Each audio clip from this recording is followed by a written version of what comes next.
When I came home that evening, there was a letter waiting on the kitchen table. It wasn't fancy. No envelope, no greeting, just a folded page from a yellow notepad. The first line said, "Dad, you need to leave. The house isn't yours anymore." No explanation, no signature. But I knew the handwriting. My daughter, Vanessa. For a long moment, I just stood there. My old work boots dripping rain onto the tile. My hand shaking slightly as I unfolded the note again. Like maybe it would read differently the second time. It didn't. Before I tell you what I did next, please subscribe to the channel and let me know in the comments where you're watching from. It helps more than you know. My name's Henry Walsh. I'm 68 years old, a retired fire inspector, widower, and the man who built this house in 1989 with my own hands. Every beam, every nail, every coat of varnish has a story behind it. My late wife, Laura, used to call it our forever home. I never imagined forever would have an eviction notice written by my own daughter. Vanessa moved back in 3 years ago after her marriage fell apart. She was 29, broke, and scared. I told her this house would always be her home, and I meant it. But somewhere between staying for a few months and taking over the bills, the lines blurred. She started calling the house hers, started telling her friends she'd renovated it, started talking about her property taxes, even though my name was still the one on every document. At first, I laughed it off. You don't think your child is capable of cruelty, not the kind that wears a smile while it moves your furniture. But people change when they start seeing ownership instead of love. Vanessa had been managing my finances to make things easier. I didn't realize easier meant she was slowly transferring accounts into her own name. The breaking point came 2 weeks after her 32nd birthday. She threw a small party here, her co-workers, some old friends. I stayed mostly out of sight, watching from the porch. They toasted to new beginnings, and I remember hearing one of them say, "It's so good you finally have your own place." Vanessa didn't correct them. She just smiled. That was the night I realized something had shifted for good. And now, standing in my kitchen, the silence felt colder than any argument ever could. The fridge hummed softly. The rain tapped against the window. It was the same house Laura and I had laughed in for 30 years, yet it felt like someone else's stage now. I walked down the hallway. Our wedding photo still hung crooked above the piano. Vanessa had boxed up most of Laura's things months ago. Said she wanted a fresh start, but I'd kept a few. The teacup with the chip in it, her old apron, the music box that only played half a tune before it stopped. They were my reminders that kindness didn't mean surrender. That night, I didn't sleep. I sat in my recliner until sunrise, thinking about every choice that led us here. How I'd given her my trust, my time, my peace, and how she'd traded it all for control. But Vanessa had made one mistake. She thought love made me weak. She forgot who taught her how to build this house, how to read blueprints, how to balance a budget, how to hide something valuable where no one would think to look. And as I sat there watching dawn spill across the floorboards Laura once polished every Sunday, a calm realization settled over me. Vanessa could take the space, the keys, even the silence between us, but she couldn't take what she didn't know existed, because long before she moved back in, I'd made sure this house, and everything tied to it, was protected. The deed, the savings, even the trust Laura and I built for family emergencies. Well, this was starting to feel like one. And before the week was over, Vanessa was going to learn something I'd kept quiet my whole life, that quiet men aren't helpless. We're just patient, and sometimes patience looks a lot like revenge in slow motion. The next morning, I woke up to the sound of keys jingling. Not mine, hers. Vanessa was in the hallway talking on speakerphone, her voice sharp, confident, rehearsed.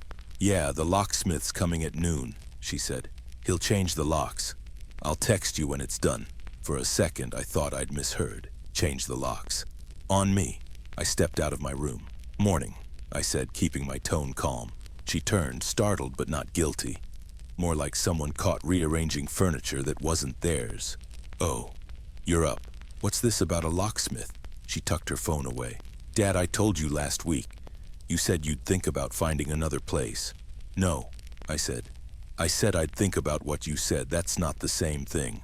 Vanessa sighed.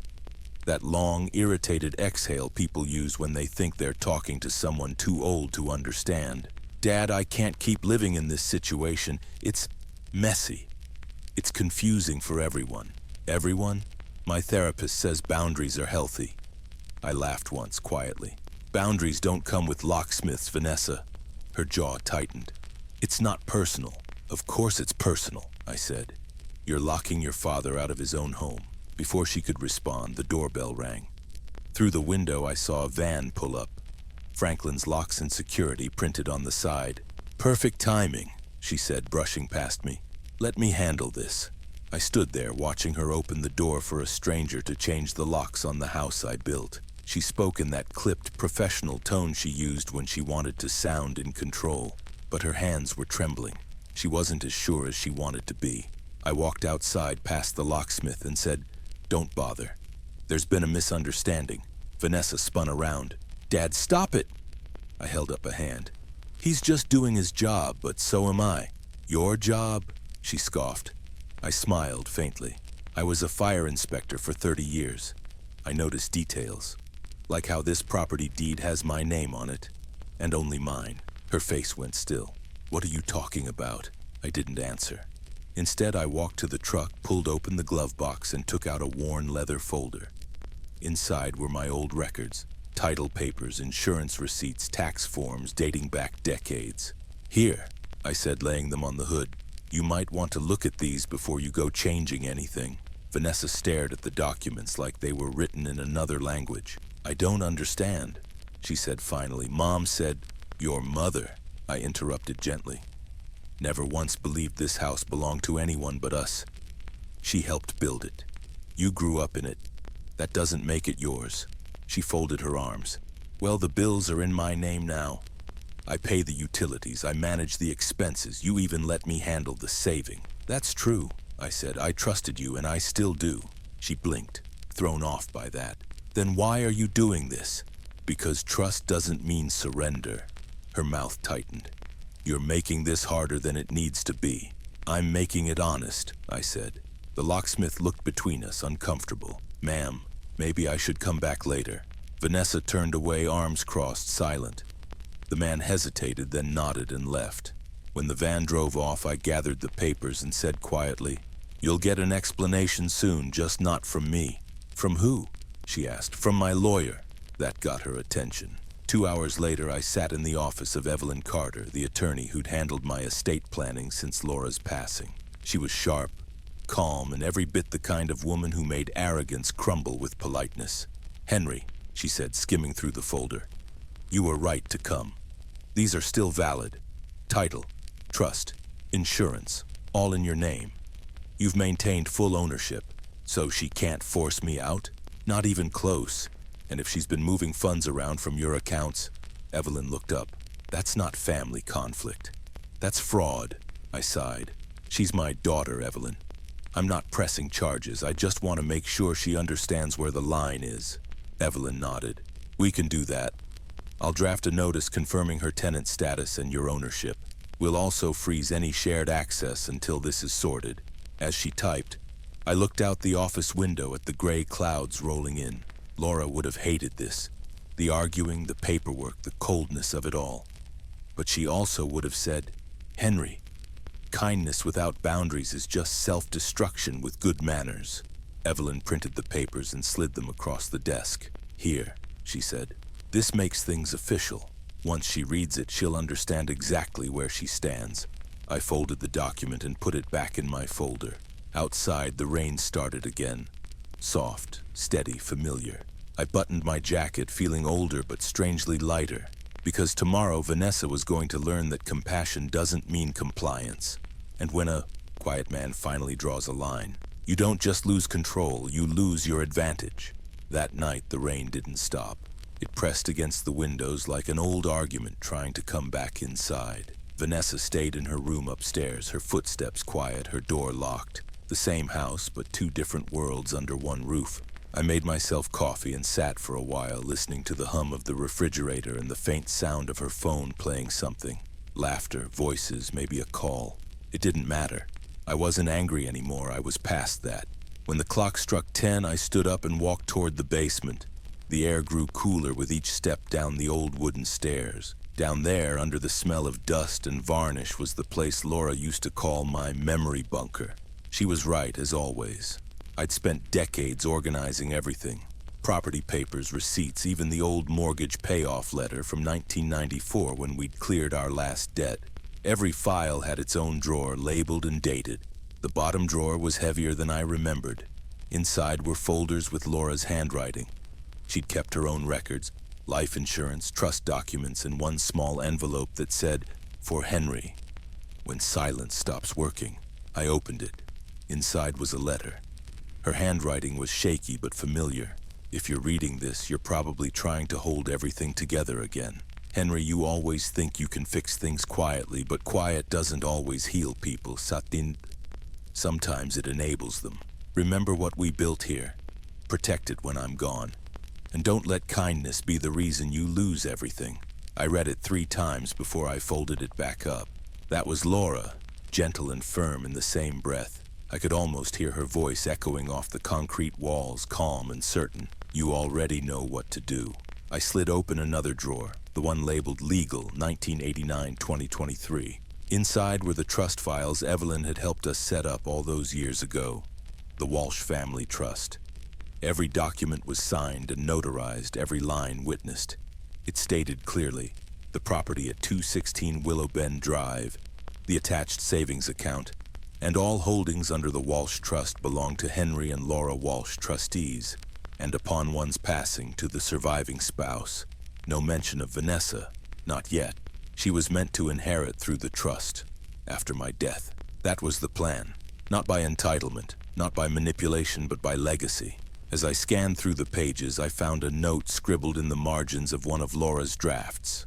Teacher, boundaries, or life will. I smiled, just barely. Laura always had a way of saying everything that mattered in one sentence. Around midnight, I packed a smaller folder. The trust summary, the title deed, and the insurance record. I'd bring them to Evelyn in the morning. If Vanessa wanted a legal fight, she was about to realize she'd already lost it 30 years ago. Before heading upstairs, I looked around the basement one more time. The faint hum of the old freezer filled the silence. The tools hung in perfect rows on the wall. The same hammers and wrenches David, my late son, used to hand me when he was a boy. And for the first time in years, I didn't feel helpless. I felt anchored, rooted. Laura and I had built this home from the ground up. Not just the wood and concrete, but the principles that held it together: respect, honesty, responsibility. Somewhere along the way, Vanessa had lost those. But tomorrow I'd remind her where she came from and what it really meant to be a Walsh. I climbed the stairs slowly, folder in hand. Outside, the storm had eased into a steady drizzle. The house creaked softly, not in protest, but like it was listening. In the morning, I'd have Evelyn file everything officially. By afternoon, Vanessa would receive the notice. And by evening, she'd finally understand the truth Laura and I had written into every line of our lives. Respect isn't inherited. It's earned, and it's enforced when tested.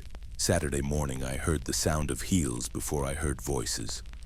Laughter, light, polite, and unfamiliar, drifted through the hallway. When I stepped out of my room, 3 women stood in the living room, their glossy hair and sharp blazers catching the sunlight. Vanessa stood among them, smiling like a host showing off a listing. "Good morning, Dad," she said too brightly. "We're just doing a quick walkthrough." "Walkthrough?"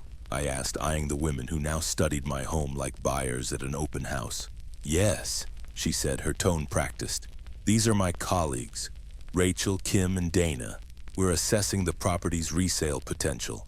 For a moment, I didn't respond. I just looked at her, my daughter, clipboard in hand, talking about my house like it was a transaction. Rachel smiled politely. "You've got such a lovely home, Mr. Walsh. So much character." "Thank you," I said. "Built it myself. Every beam, every inch of trim." "Really?" Dana said. "That's rare. Did you and your wife handle the design too?" I nodded. Laura drew the first sketches on graph paper. Said she wanted sunlight in the kitchen every morning. Vanessa cleared her throat sharply. "We're focusing on modernization options.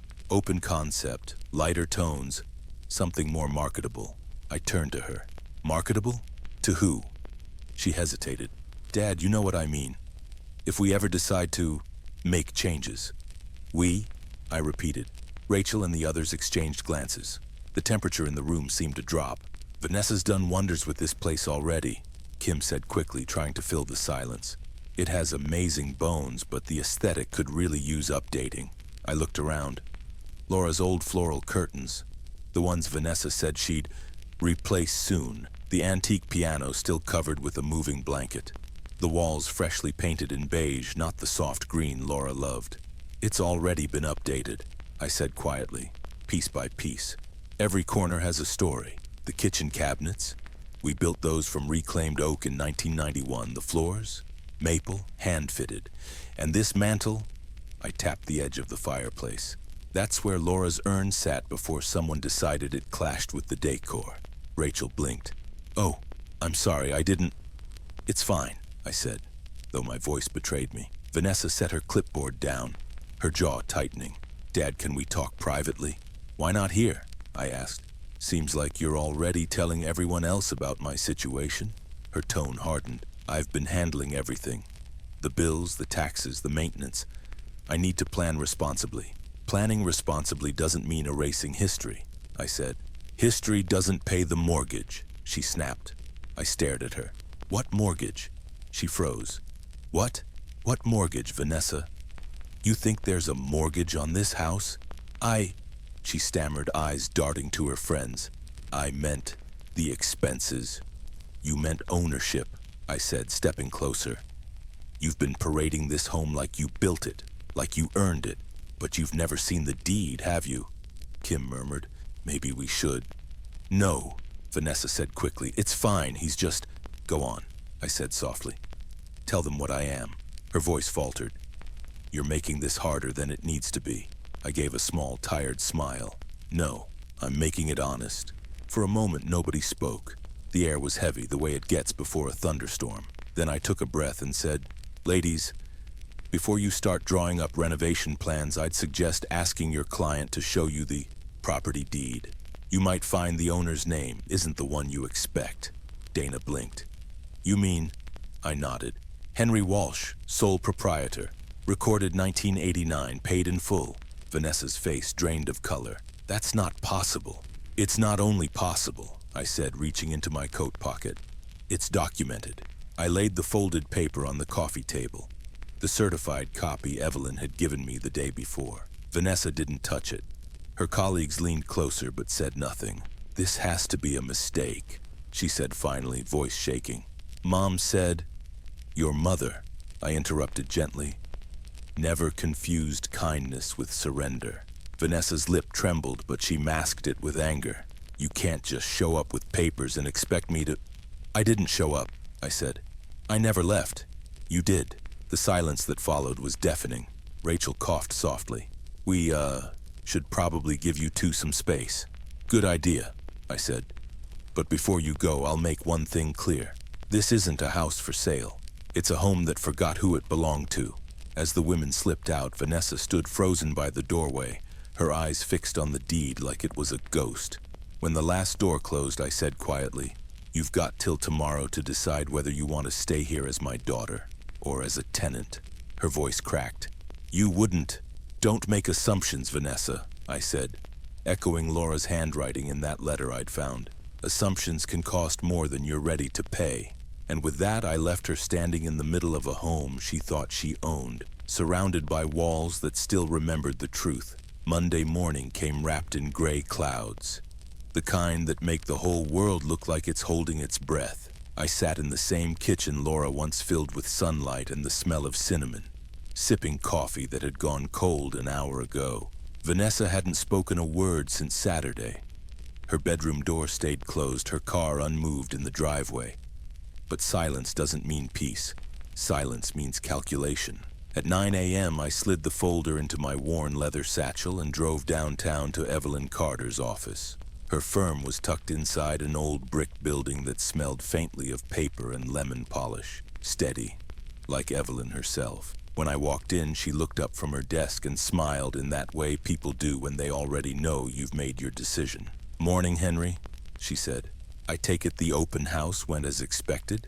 I chuckled. Let's just say the market isn't ready for that kind of listing.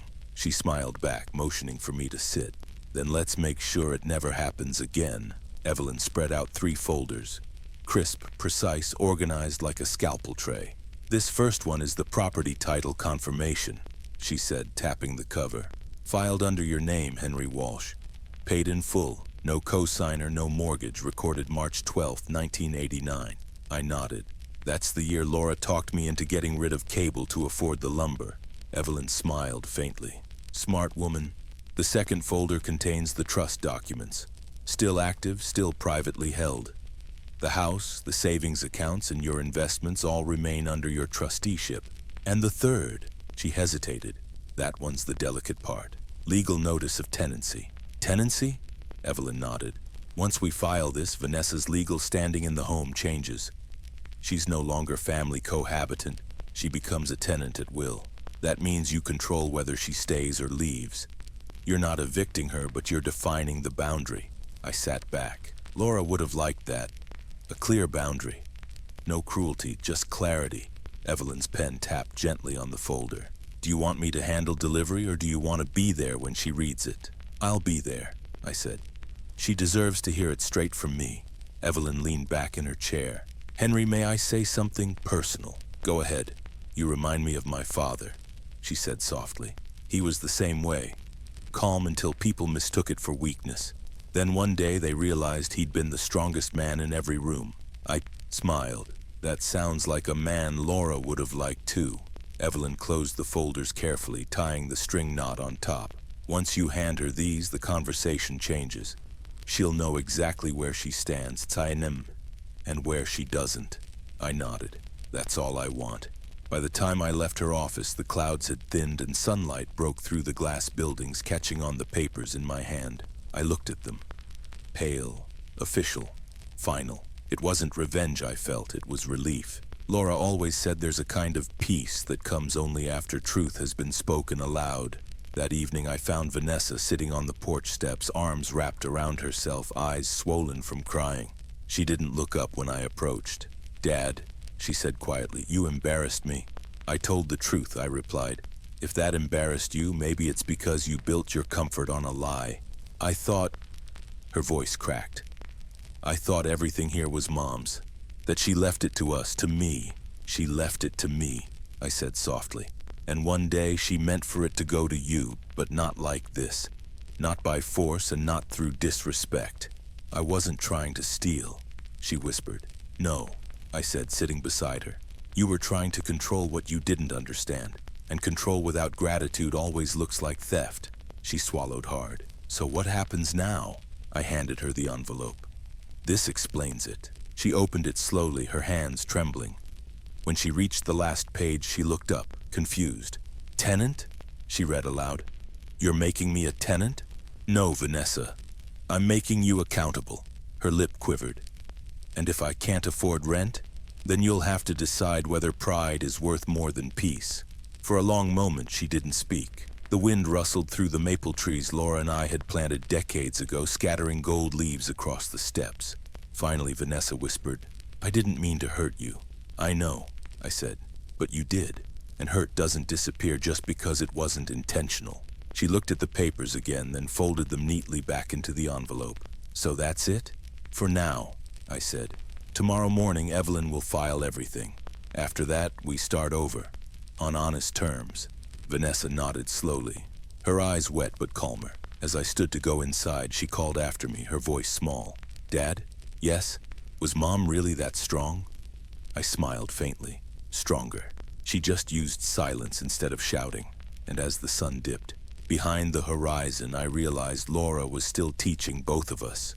Even now, through the house she built, the trust she created, and the boundaries she made me brave enough to defend. Tuesday morning, 10 a.m. sharp. Evelyn met me in front of Premier Realty, the same place where Vanessa had been boasting about her house just a week earlier. The glass doors reflected the gray morning light, and inside I could already see movement. Realtors bustling between cubicles, phones ringing, screens flickering with listings. Evelyn adjusted her briefcase strap. Ready? She asked. As I'll ever be, I said, taking a slow breath. We stepped inside. The place smelled like coffee, perfume, and pressure. Vanessa was standing near her desk, mid-conversation with a young couple. Her posture straightened the second she saw me. Her smile flickered, faltered, then disappeared. "Dad, what are you doing here?" she said, her voice tight. Evelyn answered before I could. "We're here to clarify a few things, Mrs. Walsh." The words Mrs. Walsh hit like a hammer. Formal, deliberate, unyielding. The couple glanced between us, sensing the tension. "Can this wait?" Vanessa asked quickly. "I'm with clients." "No," Evelyn said calmly. "This is time-sensitive and quite relevant to your professional integrity." Her tone carried the quiet authority of someone who'd spent her life ending arguments before they began. Vanessa's face went pale. "Professional integrity?" "Yes," Evelyn said, pulling a folder from her case. "It's come to our attention that you've made certain representations about the ownership of 216 Willow Bend Drive to your colleagues and possibly to clients." The couple exchanged glances. "Isn't that your address?" the man asked her. Vanessa's jaw tensed. "This isn't the time. I'd say it's exactly the time," I said quietly. The office began to quiet down. Phones stopped ringing. One by one, heads turned toward us. Even the office manager peeked out from her glass door. Evelyn laid the deed on the reception counter. "For the record, this document proves ownership. Henry Walsh, sole proprietor, recorded March 12th, 1989. Fully paid, never transferred." That's impossible," Vanessa stammered. "My husband never owned it," Evelyn said flatly. "The property was held in trust by Mr. and Mrs. Walsh. Upon Mrs. Walsh's passing, all rights reverted solely to her husband. Your husband, rest his soul, was a beneficiary of that trust, not an owner." The young couple shifted uncomfortably. "We'll, come back later," the woman murmured, and they made a quick exit. The air was thick now. Embarrassment, shock, and disbelief all layered together like humidity. "Please," Vanessa said, her voice trembling. "Can we discuss this privately?" Evelyn didn't move. "It's already been discussed privately multiple times. This is about correcting false information spread publicly." The office manager, a woman in her 50s named Helen, stepped closer. "Vanessa, is this true?" Vanessa looked down. Her hands shook slightly as she tried to speak. I thought," Evelyn continued, calm but unrelenting.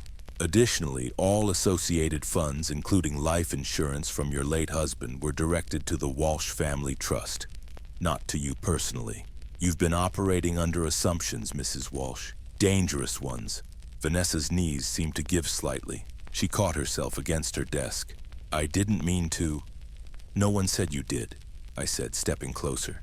"But meaning well doesn't erase the damage." The room stayed silent except for the faint buzz of the ceiling lights.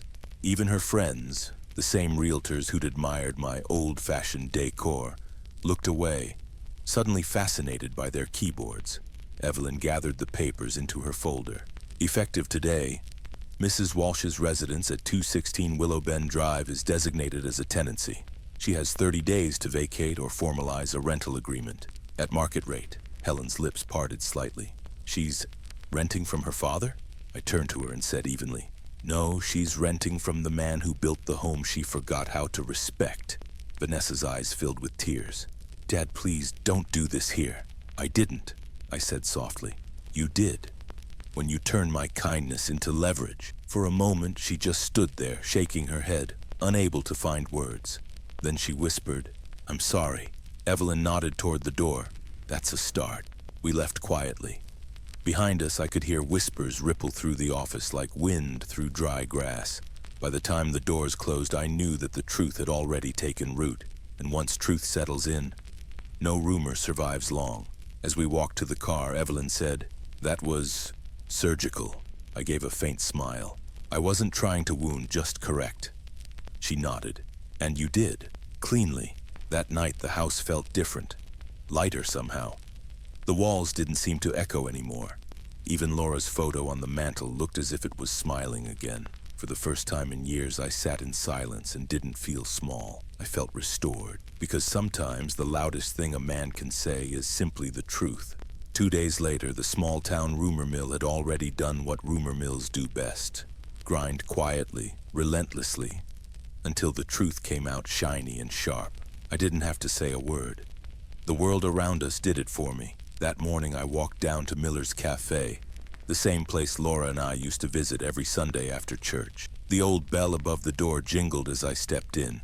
The air smelled of fresh coffee, pancakes, and a little gossip.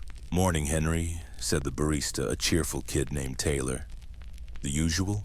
"Make it decaf," I said with a small smile. "Doctor's orders." I took my seat by the window. Same corner booth, same view of the town square. The sun filtered through lace curtains, catching dust motes that looked almost golden. Across the cafe, two women whispered over their pastries. They weren't exactly subtle. "Heard she told everyone the house was hers." "Mm-hmm." Then her dad walked in with the deed. "You're kidding." "I wish I were, poor thing. Imagine trying to sell your father's house." They glanced my way and went quiet. I didn't acknowledge them, just stirred my coffee slowly. The bitterness was comforting. Moments later, the door opened and Vanessa walked in. She froze when she saw me. The whole cafe seemed to inhale at once. She looked smaller somehow, not in body but in presence. Her usual polished confidence was gone, replaced by something raw and unguarded. She hesitated, then walked over to my table. "Mind if I sit?" she asked softly. I gestured to the empty seat. "It's a free country." She sat down carefully, folding her hands on the table. For a long while, neither of us spoke. The cafe hummed around us, spoons clinking, conversations rising and falling. Finally, she said, "They suspended me." I looked up. "From the agency?" She nodded. "Indefinite leave. Helen said they have to review my professional conduct." "I see." She stared down at her hands. "You embarrassed me in front of everyone." I took a slow sip of coffee. "No, Vanessa, you embarrassed yourself. I just stopped protecting you from it." Her eyes welled up. "I thought I was doing the right thing. You've been alone for so long. I thought I could handle things better than you." I set my cup down. "You wanted to handle them because you thought I wouldn't be around much longer. That's not care, that's calculation." Her voice cracked. "I didn't want to lose everything after Mom died. I wanted to feel in control again." I leaned back, studying her. For the first time in months, I saw not a schemer, not an ungrateful daughter, but a woman drowning in her own fear of loss. "Control," I said quietly, "isn't love. It's just fear wearing a nice suit." She wiped her eyes. "I know. I see that now." I nodded slowly. "Then you're already doing better." She looked up confused. "After everything I've done, I'm still your father," I said. "And forgiveness doesn't mean forgetfulness. It means you get a chance to build something new, from the truth this time." She swallowed hard. "What do I do now?" "Start by facing what you've broken. Pay back what you owe. And when you talk about your mother's house, remember whose hands built it." She nodded, tears threatening again. "I don't deserve your kindness." "Maybe not," I said, standing. "But you need it." I left a $10 bill on the table for my coffee and walked toward the door. Before I stepped outside, I turned back and said, "Vanessa, when you're ready to stop surviving and start living, come by the house. We'll have dinner, like before." She smiled faintly through tears. "I'd like that." "Good," I said, and stepped out into the sunlight. The air was cool and clean after a week of storms. And for the first time in years, I didn't feel like a man losing everything. I felt like one who had finally decided what was worth keeping. That evening, the house was quiet again. No voices upstairs, no TV humming in the background. Just the grandfather clock ticking. Slow, steady, alive. I moved through the hallway, past the photographs of birthdays and fishing trips, past Laura's old piano that still leaned slightly out of tune. For once, those memories didn't feel heavy. They felt like home. When I reached my study, I noticed the drawer, the small one on the right, slightly open. It hadn't been like that before. I pulled it gently, and inside, tucked between an old stack of receipts and a church bulletin, was an envelope. My name written in her handwriting. "Henry." Beneath it, just one word. "Later." I sat down slowly. My hands shook as I opened it. "Henry, if you're reading this, it means you finally remembered who you are. The man who fixes things, not for control, but for love. I always knew your heart would lead you right, even if it took the long way home. Don't let guilt keep you small. You've carried more than your share of storm. But sometimes love has to burn a little to be reborn. Don't be afraid of that. When our daughter forgets what love is, show her. Not with anger, but with truth. And when she finally understands, forgive her, Henry. Because forgiveness is the final proof that love ever existed at all. Now go make coffee in my old percolator. Sit by the window. Watch the rain. That's where you'll find me. Always yours, Laura. My throat tightened. The room seemed to glow a little warmer. Outside, rain began to fall. Not thunder, not storm. Just soft, cleansing rain like a benediction. I folded the letter carefully, placed it back in the drawer, and whispered, "You were right, Laura, about all of it." The clock chimed once, a quiet heartbeat in the silence. And for the first time in years, I didn't feel like a man surviving. I felt like one beginning again. I poured a cup of coffee, sat in Laura's chair, and watched the rain paint silver streaks across the porch rails. Tomorrow I'd call Vanessa, not to reopen wounds, but to begin healing them, because Laura had already told me the truth, the same truth I'd been too proud to see. Forgiveness isn't surrender, it's freedom. If this story touched you, please give it a like. It helps more than you know. Tell me in the comments where you're listening from and what forgiveness means to you. And if you'd like to hear more stories like this one, about love, loss, and the quiet kind of strength, make sure to subscribe and click the bell icon so you don't miss what comes next. Because sometimes, the stories we tell aren't about endings. They're about finding our way home again.